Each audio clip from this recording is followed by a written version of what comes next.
Friends, आपका हमारे channel आरंभ क्लासेस में स्वागत है। आज के इस वीडियो में हम लोग वाईसीटी की बुक से बिहार स्टेट पेपर 2 ज्योग्राफी के प्रैक्टिस क्वेश्चंस को आपके साथ डिस्कस करेंगे। और इसके पहले की वीडियोस में भी हमने बिहार स्टेट पेपर 2 ज्योग्राफी के प्रैक्टिस क्वेश्चंस और प्रीवियस ईयर क्वेश्चंस को आपके साथ डिस्कस किया है। अगर अभी तक आपने उन वीडियोज़ को नहीं देखा है तो उन वीडियोज़ का लिंक आपको डिस्क्रिप्शन बॉक्स में मिल जाएगा, आप उसे जाके देख सकते हैं। तो बिना देरी किए चलिए आज का ये वीडियो स्टार्ट करते हैं। तो क्वेश्चन नंबर 1 है, नहावा शेवा बंदरगाह कहाँ पर स्थित है? तो इस क्वेश्चन का सही जवाब है ऑप्शन डी, मुंबई के पास। फिर क्वेश्चन नंबर 2, निम्नलिखित में से कौन सा सही सुमेलित नहीं है? तो एक तरफ रेल मंडल दिया गया है और दूसरी तरफ उनका मुख्यालय, और हम लोगों को बताना है कि इसमें से कौन सा सही सुमेलित नहीं है। तो इस क्वेश्चन का सही जवाब हो जाएगा ऑप्शन सी, दूसरा और पहला। उत्तर मध्य रेलवे का मुख्यालय गोरखपुर में नहीं बल्कि प्रयागराज में स्थित है। वहीं बात करें अगर दक्षिण मध्य रेल मंडल की, तो इसका मुख्यालय सिकंदराबाद में स्थित है, न कि बिलासपुर में। इस वजह से ऑप्शन सी इस क्वेश्चन का सही जवाब है। फिर क्वेश्चन नंबर 3, भारत में 2011 की जनगणना के अनुसार नगरों को जनसंख्या के आकार के आधार पर कितने वर्गों में बांटा गया है? तो इस क्वेश्चन का सही जवाब हो जाएगा ऑप्शन सी, 6। फिर क्वेश्चन नंबर 4, 2001 और 2011 की अवधि में उच्चतम तथा न्यूनतम जनसंख्या घनत्व में क्रमशः अंतर डैश में अंकित किया गया है। तो इस क्वेश्चन का सही जवाब हो जाएगा ऑप्शन डी, बिहार एवं अरुणाचल प्रदेश। भारत में 2001 और 2011 की अवधि में उच्चतम और न्यूनतम जनसंख्या घनत्व क्रमशः बिहार और अरुणाचल प्रदेश में था। फिर क्वेश्चन नंबर 5, खेतड़ी में क्या है? तो इस क्वेश्चन का सही जवाब हो जाएगा ऑप्शन ए, तांबा खाने। राजस्थान के खेतड़ी नामक स्थान पे तांबा खाने हैं। फिर क्वेश्चन नंबर 6, सूची 1 को सूची 2 से सुमेलित कीजिए तथा सूचियों के नीचे दिए गए कूट से सही उत्तर चुनिए। तो एक तरफ सूची 1 में खनिज दिया गया है और दूसरी तरफ सूची 2 में उन खनिजों का उपयोग, और हम लोगों को इनको सही क्रम में सुमेलित करना है। तो सबसे पहले काइनाइट, इसका उपयोग होता है शीशा बनाने में। डोलोमाइट, इसका उपयोग होता है इस्पात बनाने में। फिर स्टिएटाइट, इसका उपयोग होता है साबुन निर्माण में। और एपाटाइट, इसका उपयोग होता है उर्वरक में। यानी कि जो ऑप्शन ए है वो इस क्वेश्चन का सही जवाब हो जाएगा। ए का 4, बी का 3, सी का 2 एंड डी का 1। फिर क्वेश्चन नंबर 7, निम्नलिखित में से कौन सी फसल खरीफ मौसम में उगाई जाती है? तो इस क्वेश्चन का सही जवाब हो जाएगा ऑप्शन डी, मक्का। भारतीय उपमहाद्वीप में खरीफ की फसल उन फसलों को कहते हैं जिन्हें जून से जुलाई में बोते समय अधिक तापमान एवं आर्द्रता और पकते समय शुष्क मौसम की आवश्यकता होती है, और मक्का खरीफ की मौसम में उगाई जाती है। फिर क्वेश्चन नंबर 8, भारतीय कृषि अनुसंधान संस्थान दिल्ली के अनुसार भारत की मिट्टियों को कितने वर्गों में बांटा गया है? तो इस क्वेश्चन का सही जवाब हो जाएगा ऑप्शन सी, 8। भारतीय कृषि अनुसंधान संस्थान दिल्ली के अनुसार भारत की मिट्टियों को प्रमुख 8 भागों में विभाजित किया गया है, जिसमें से पहला है जलोढ़, दूसरा लाल मिट्टी, तीसरा काली, चौथा लेटेराइट, पांचवा मरुस्थली, छठवां पर्वतीय, सातवां वन और आठवां पीट मिट्टियाँ। फिर क्वेश्चन नंबर 9, कोपेन के विश्व जलवायु वर्गीकरण में मध्यवर्ती गंगा मैदान की जलवायु प्रदर्शित की गई है। तो इस क्वेश्चन का सही जवाब है ऑप्शन डी, CWG द्वारा। फिर क्वेश्चन नंबर 10, भारत में पाई जाने वाली और दर्ज की गई पौधों की कुल प्रजातियां पाई जाती हैं। तो इस क्वेश्चन का सही जवाब हो जाएगा ऑप्शन ए, 45,000। भारत में पौधों की 45,000 से अधिक प्रजातियां और जानवरों की 91,000 से अधिक प्रजातियां पाई जाती हैं। फिर क्वेश्चन नंबर 11, सूची 1 को सूची 2 से सुमेलित कीजिए तथा नीचे दिए गए कूट से सही उत्तर चुनिए। तो सूची 1 में राष्ट्रीय उद्यान दिया गया है और सूची 2 में राज्य दिया गया है। तो बांदीपुर जो राष्ट्रीय उद्यान है वह कर्नाटक राज्य में स्थित है। फिर उसके बाद दुधवा जो राष्ट्रीय उद्यान है वह स्थित है उत्तर प्रदेश में, और सिमलीपाल ये स्थित है उड़ीसा में। सरिस्का स्थित है राजस्थान में। यानी कि ऑप्शन बी इस क्वेश्चन का सही जवाब हो जाएगा। ए का 3, बी का 4, सी का 2 एंड डी का 1।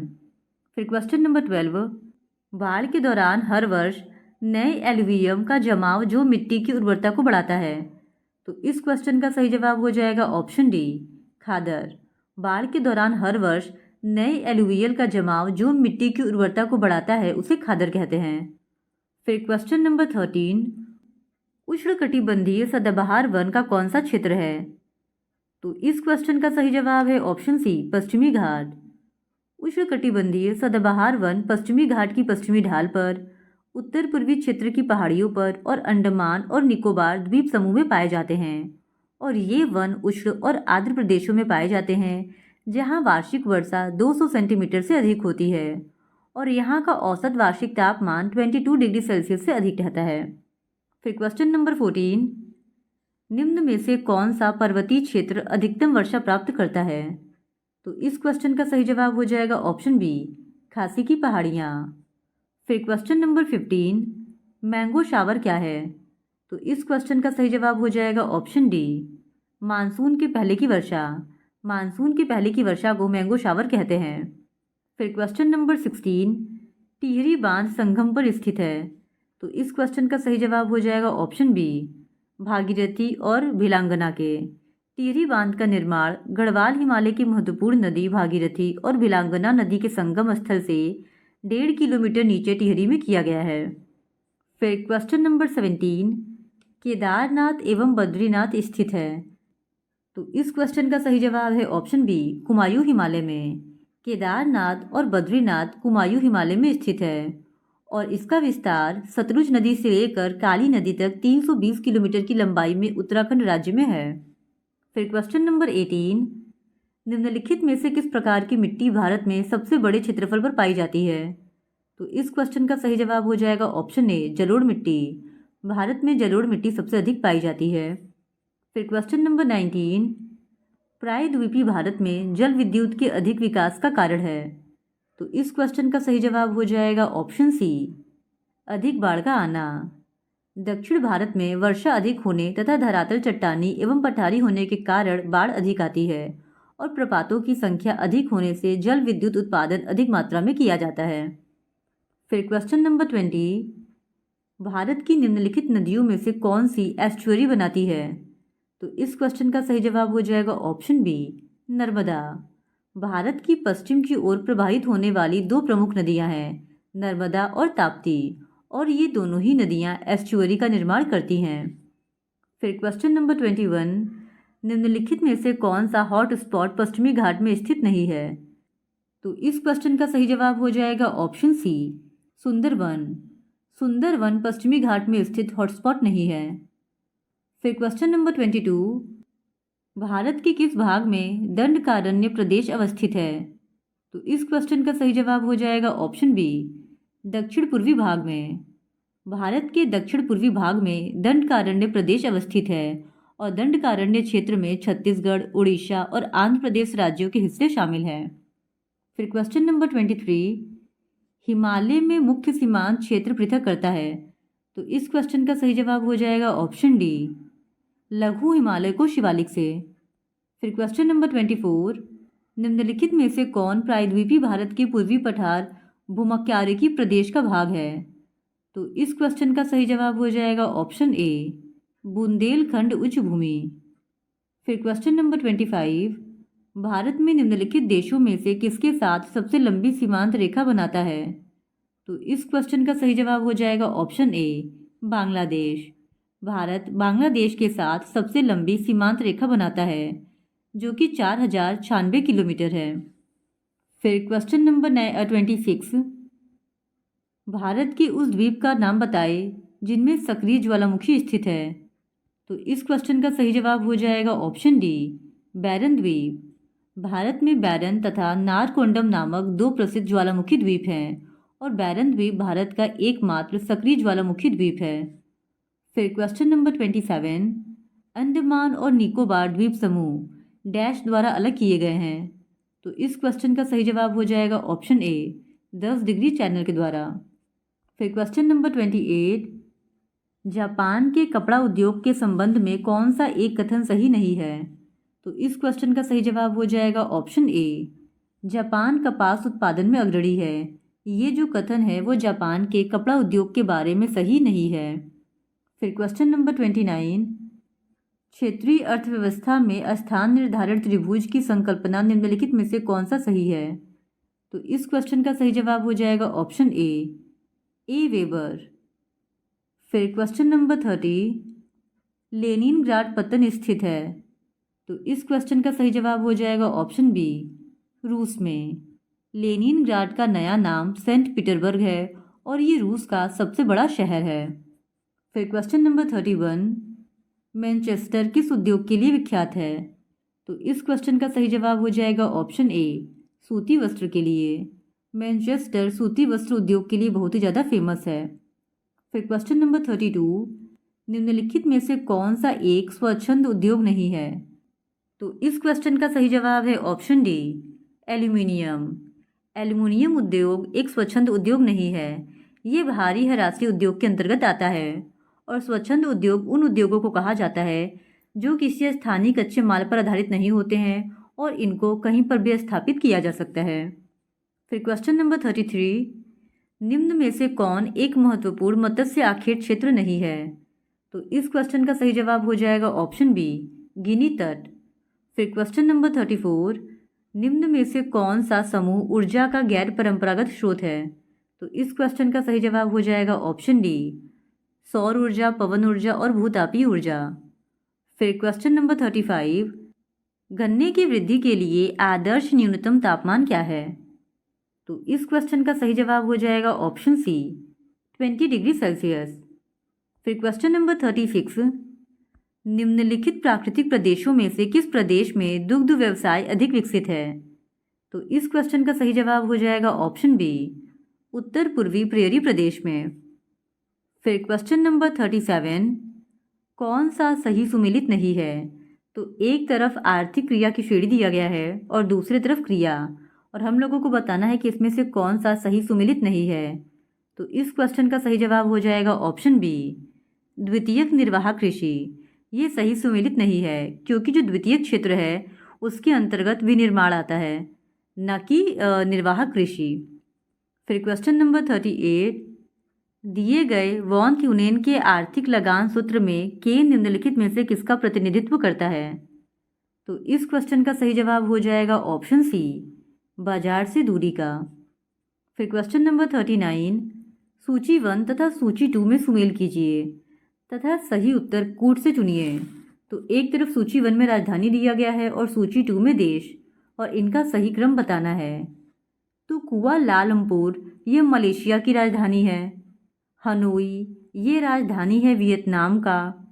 फिर बात करें अगर नाम पेन का, तो यह है कंबोडिया की राजधानी। और वियेंटियन ये राजधानी है लाओस का।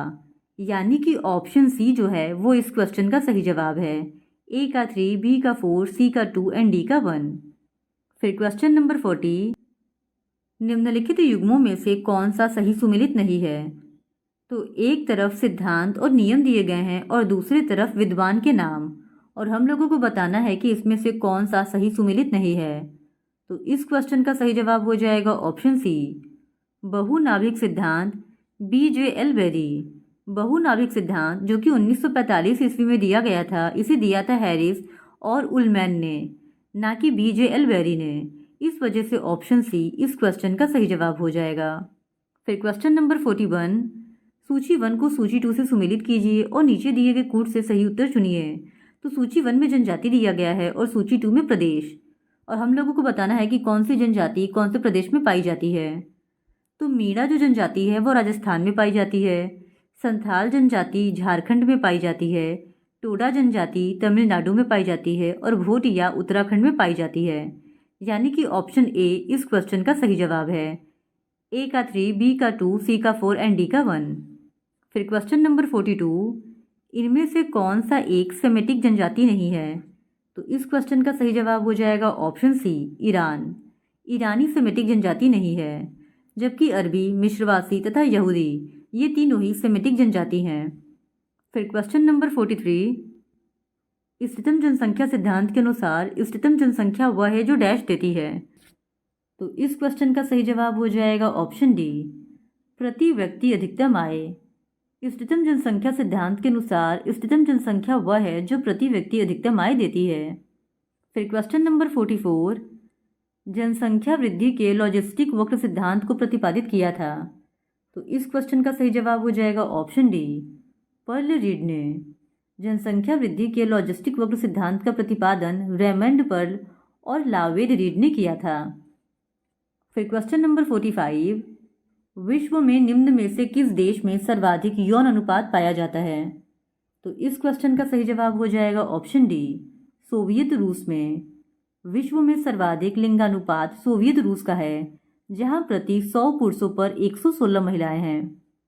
फिर क्वेश्चन नंबर 46, रुको और जाओ निश्चयवाद की संकल्पना दी गई है। तो इस क्वेश्चन का सही जवाब है ऑप्शन ए, जी टेलर के द्वारा। फिर क्वेश्चन नंबर 47, मानव भूगोल शाखा है। तो इस क्वेश्चन का सही जवाब हो जाएगा ऑप्शन ए, प्रादेशिक भूगोल की। फिर क्वेश्चन नंबर 48, भूगोल में अंधेरा युग की अवधि क्या है? तो इस क्वेश्चन का सही जवाब है ऑप्शन सी, तीसरी सदी से 12वीं सदी। तीसरी सदी से 12वीं सदी को भूगोल में अंधेरा युग कहा जाता है, क्योंकि इस युग में भौगोलिक ज्ञान के क्षेत्र में कोई उल्लेखनीय प्रगति नहीं हुई थी। फिर क्वेश्चन नंबर 49, निम्नलिखित में से किस जर्मन भूगोलवेत्ता ने भौतिक भूगोल के क्षेत्र में योगदान दिया है? तो इस क्वेश्चन का सही जवाब हो जाएगा ऑप्शन डी, ऑस्कर पेशेल ने। फिर क्वेश्चन नंबर 50, निम्नलिखित में से कौन सा सभी वनस्पति साम्राज्यों में सबसे व्यापक साम्राज्य है? तो इस क्वेश्चन का सही जवाब है ऑप्शन ए, बोरियल क्षेत्र। बोरियल क्षेत्र सभी वनस्पति साम्राज्यों में सबसे व्यापक साम्राज्य है। तो क्वेश्चन नंबर 51 है, एक संक्रमण क्षेत्र जहां पादप समुदाय प्राकृतिक रूप से एक दूसरे में मिलते हैं कहलाते हैं। तो इस क्वेश्चन का सही जवाब है ऑप्शन ए, संक्रमिका।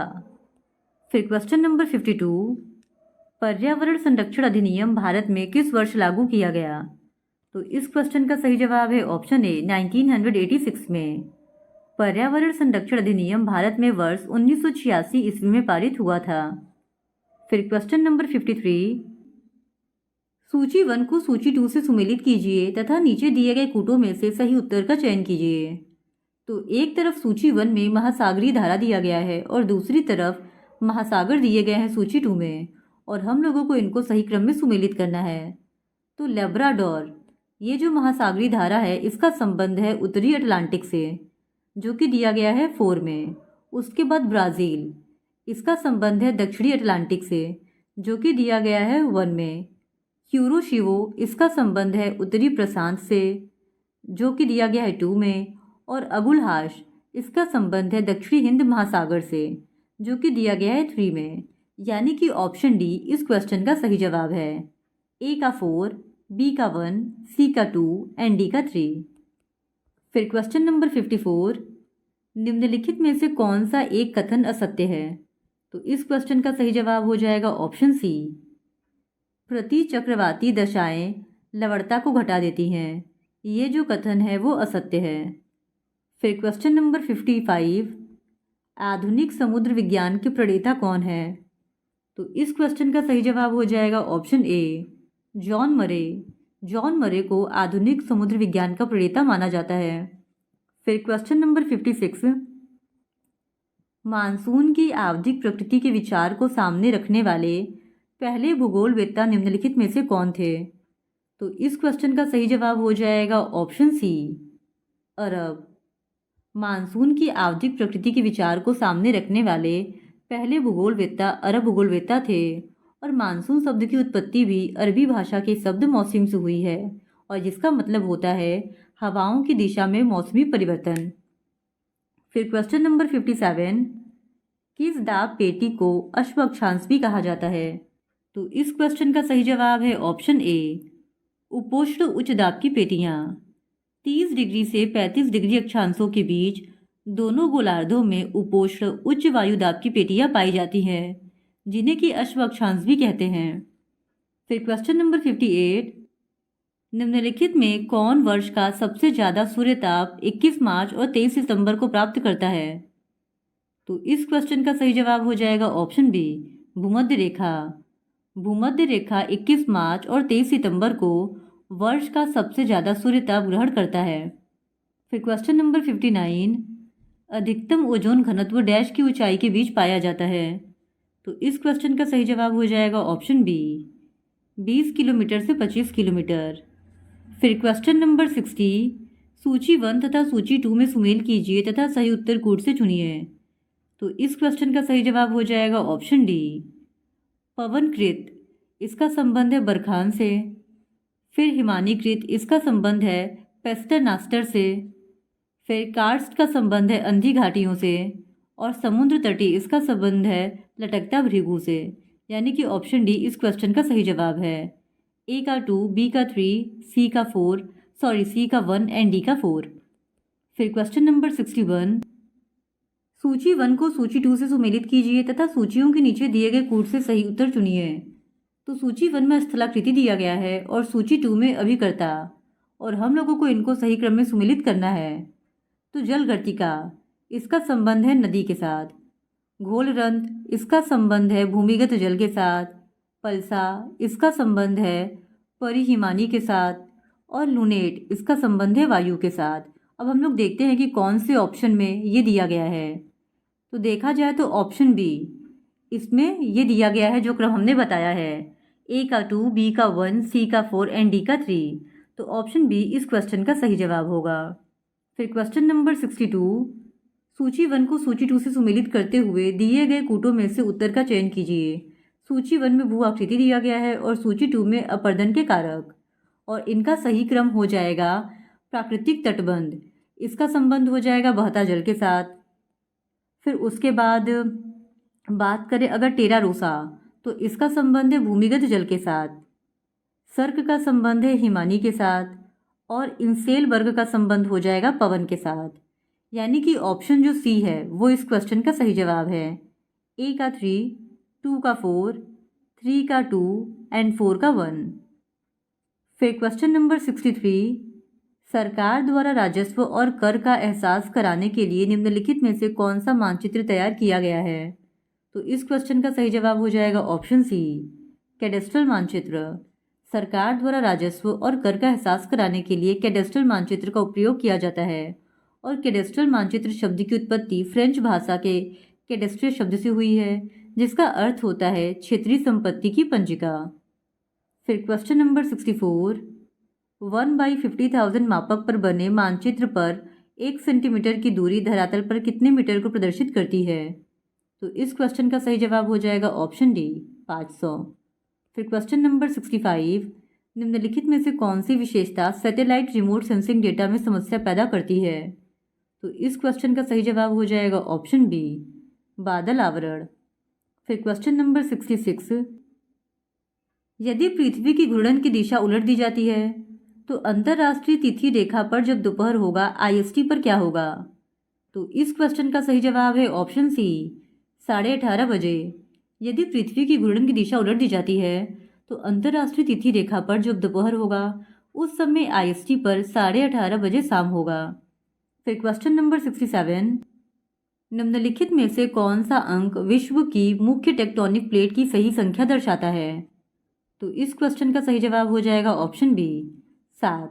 और बात करें अगर प्लेट शब्द के नामकरण की, तो इसका नामकरण सबसे पहले टूजो विल्सन द्वारा किया गया था। फिर क्वेश्चन नंबर 68, सूची 1 को सूची 2 से सुमेलित कीजिए तथा सूचियों के नीचे दिए गए कूट से सही उत्तर चुनिए। तो यहाँ पे 2 सूचियाँ दिया गया है और इनका सही क्रम बताना है। तो भूसन्नति सिद्धांत, इसका संबंध है पवन निर्माण से। फिर उसके बाद चतुष्फलक परिकल्पना, इसका संबंध है महाद्वीपों की उत्पत्ति से। स्थिर तरंग सिद्धांत, इसका संबंध है ज्वार की उत्पत्ति से। और अवतलन सिद्धांत, इसका संबंध है प्रवाल भित्तियों की उत्पत्ति से। यानी कि जो ऑप्शन सी है वो इस क्वेश्चन का सही जवाब हो जाएगा। ए का 3, बी का 4, सी का 1 एंड डी का 2। फिर क्वेश्चन नंबर 69, ज्वालामुखी से निकलने वाली धूल और राख सामग्री को डैश के रूप में कहा जाता है। तो इस क्वेश्चन का सही जवाब हो जाएगा ऑप्शन ए, पायरोक्लस्टर्स। फिर क्वेश्चन नंबर 70, सूची 1 को सूची 2 से सुमेलित कीजिए तथा सूचियों के नीचे दिए गए कूट से सही उत्तर चुनिए। तो सूची 1 में मूल चट्टान दिया गया है और सूची 2 में रूपांतरित चट्टान, और इनका सही क्रम हमको सुमेलित करना है। तो मूल चट्टान लाइमस्टोन, इसका संबंध हो जाएगा संगमरमर से। सैंडस्टोन, इसका संबंध है क्वार्ट्जाइट से। शैल इसका संबंध है स्लेट से और ग्रेनाइट इसका संबंध है नीस के साथ। यानी कि जो ऑप्शन बी है वो इस क्वेश्चन का सही जवाब है। ए का 2, बी का 1, सी का 4 एंड डी का 3। फिर क्वेश्चन नंबर 71, डायमंड रिंग की घटना देखी गई है। तो इस क्वेश्चन का सही जवाब हो जाएगा ऑप्शन सी, केवल परिधीय क्षेत्रों के समग्रता निशान के साथ। फिर क्वेश्चन नंबर 72, ऑटो स्मट की अंतर तारक धूल परिकल्पना किन वैज्ञानिकों के पूर्ववर्ती विचारों पर आधारित है?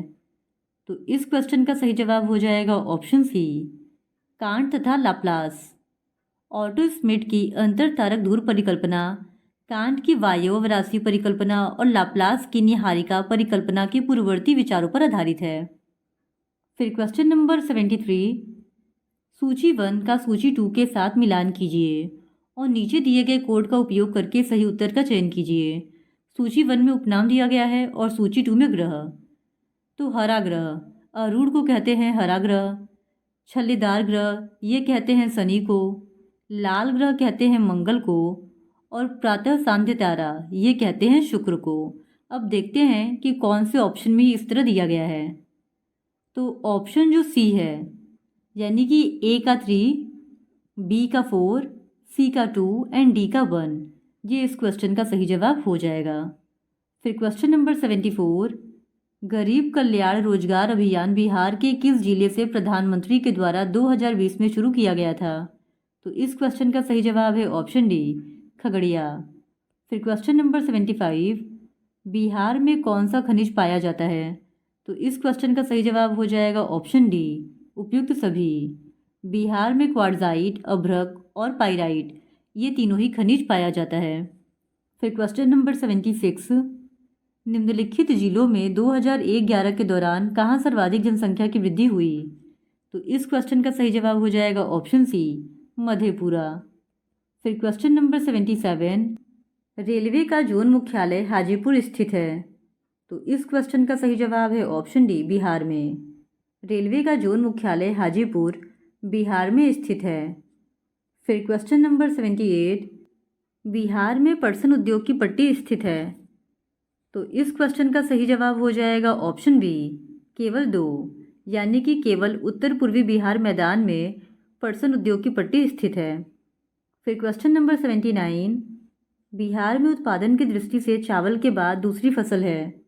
तो इस क्वेश्चन का सही जवाब हो जाएगा ऑप्शन ए, गेहूं। बिहार में उत्पादन की दृष्टि से चावल के बाद दूसरा स्थान गेहूं का है।